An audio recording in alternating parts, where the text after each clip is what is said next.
Você como líder jovem, Sim. você provavelmente enfrenta algumas dificuldades. Certo. E eu queria que você falasse resumidamente. Sim. O papo tá muito O papo bom. tá bom, o nosso tempo tá passando. Exato. Eu queria que você falasse resumidamente quais são as principais dificuldades que você encontra com jovens. Tá. As principais dificuldades que eu encontro com o jovem hoje. A gente vive numa geração que não tem comprometimento. Então nós temos poucos jovens comprometidos.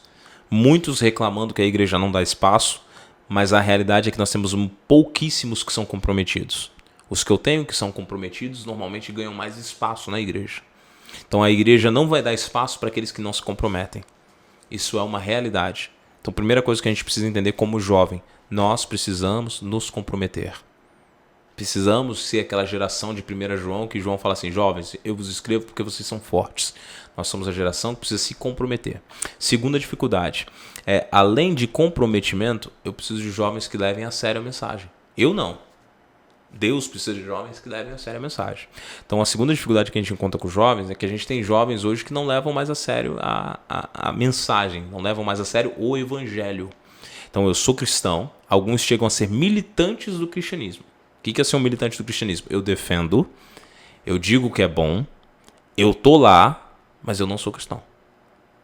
Porque o quê? É aquele cara que está lá defendendo a bandeira, mas que não está vivendo por ela. Então a gente não precisa de alguém que defenda a bandeira, a gente precisa de alguém que viva o cristianismo. Alguém que seja de fato cristão. Quando o cara é de fato cristão e ele está comprometido com a causa, a gente vai evitar algumas coisas. Quais são elas? Primeiro, o jovem que não é comprometido, em pouco tempo ele vai sair da igreja. O jovem que é militante, em pouco tempo ele vai sair da igreja.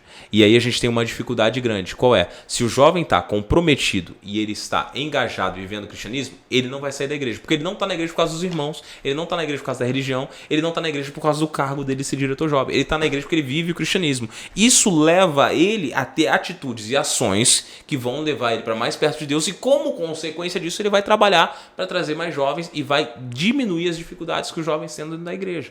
Porque a maioria das vezes que nós temos dificuldades dentro da igreja, não é porque a igreja não quer dar oportunidade. Eu sei que tem igrejas que são difíceis, eu sei que a igreja passa sempre e eternamente vai passar pelo conflito de gerações, que são os mais velhos, os mais novos, as crianças, os idosos. Então existe um conflito de gerações dentro da igreja, isso é natural, tá legal? Mas eu também entendo que esse conflito de gerações durante muitos anos foi porque os jovens não assumiram o seu papel e não se comprometeram. Só que a gente chegou um tempo agora, que a gente vive os dias que antecedem a volta de Cristo. Não dá mais para o jovem ficar por aí sem se comprometer. A gente precisa de jovens que se comprometam com o evangelho, sejam verdadeiros cristãos e se comprometam com a causa da igreja. Fazendo isso, eles vão ocupar seu espaço. Eles vão ter sua vez, eles vão ser respeitados. Mas isso precisa ser demonstrado e ser conquistado através do quê? Do engajamento e do comprometimento. É o que eu tenho falado com os meus jovens, com os meus diretores. Eu comecei, tem 1 ano e meio com os diretores da PAC. Cara, eu tinha igrejas que eu não tinha diretor de jovens. E pasme, não tinha diretor de jovens com 20 jovens na igreja. Qual era a dificuldade? É a falta de jovens? Não, tem 20 jovens lá. É porque a geração não entendeu que alguém precisa se comprometer para fazer o carro andar. Eu fico imaginando como que esses jovens, eles continuavam numa igreja sem uma liderança para eles. Exatamente. E aí o que acontece? Estão lá, uma maioria, porque o pai é, porque a mãe é, porque o irmão é, porque gosta do grupinho, porque gosta da conversa. Só que se eu não tenho alguém para encabeçar e se comprometer... Eles vão acabar saindo. É questão de tempo. Vão sair. Então eu preciso de pessoas que se comprometam. Aí eu vou lembrar das gerações passadas. Eu vou falar isso aqui, o pessoal vai dar risada em casa, mas tem 17 anos que eu tinha 20. Já passou um tempinho, né? Dá quase duas idades jovens aí. Duas idades jovens aí. Já tem 17 anos que eu tinha 20. Mas eu me lembro do seguinte. No meu grupo de jovens, era eu, mais 2 amigos. E acabava que, naturalmente, nós éramos os líderes desse grupo. Então nós tínhamos o grupo musical que nós liderávamos ali com eles, nós cantávamos, nós saímos para fazer programação. Ao mesmo tempo que nós saímos para fazer programação, nós tínhamos o nosso pequeno grupo de jovens com eles. Nós também tínhamos a nossa classe de jovens que nós frequentávamos com a galera. Nosso grupo de confraternização, a gente comia pizza junto, a gente dava risada junto, a gente ensaiava junto, a gente fazia culto junto, a gente fazia tudo junto. Resultado, a minha geração daquele tempo que tinha todas essas atividades, ainda está todos eles dentro da igreja. Eu não posso te dizer que nenhum amigo dessa geração olhou e falou assim, cara, não quero mais estar com Deus. Não posso te dizer isso, porque todos eles acabaram se casando ali dentro, tendo seus filhos ali dentro, estão vivendo a realidade ali dentro. Mas onde foi que isso surgiu?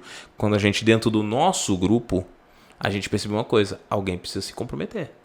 E basta que um se comprometa e vá puxando os outros, que o grupo vai vir. Porque não adianta eu vir de fora e eu falar assim, esse aqui é o líder, ele não faz parte do grupo, eu coloco o cara lá dentro. Mano, dificilmente isso vai funcionar. Então a galera que tá ali dentro precisa entender, opa, eu preciso puxar o carro. Quem vai? Se ninguém puxou, eu vou puxar. E aí vem aquele outro detalhe. Deus capacita aqueles que se dispõem. Capacita aqueles que se dispõem. Naquela época nunca passou pela minha cabeça que eu ia ser pastor. Mas nunca passou na minha cabeça que eu ia ser pastor. Mas nunca de jeito nenhum. E nessa fase que eu tava vivendo, eu tava superando uma timidez que era gigantesca na minha vida, porque até os 14 anos de idade eu não gostava nem de sentar na mesa para almoçar com os outros que minha mãe levava em casa. E isso foi sendo superado nessa fase aí, para no futuro eu vir ser pastor. E quem diria que no futuro eu seria pastor de jovens? Nunca imaginei. Superou bem, viu? Então, Deus ele vem trabalhando essas condições. Então, maior dificuldade hoje? Precisamos de jovens que vivam o evangelho e se comprometam e se engajem na obra.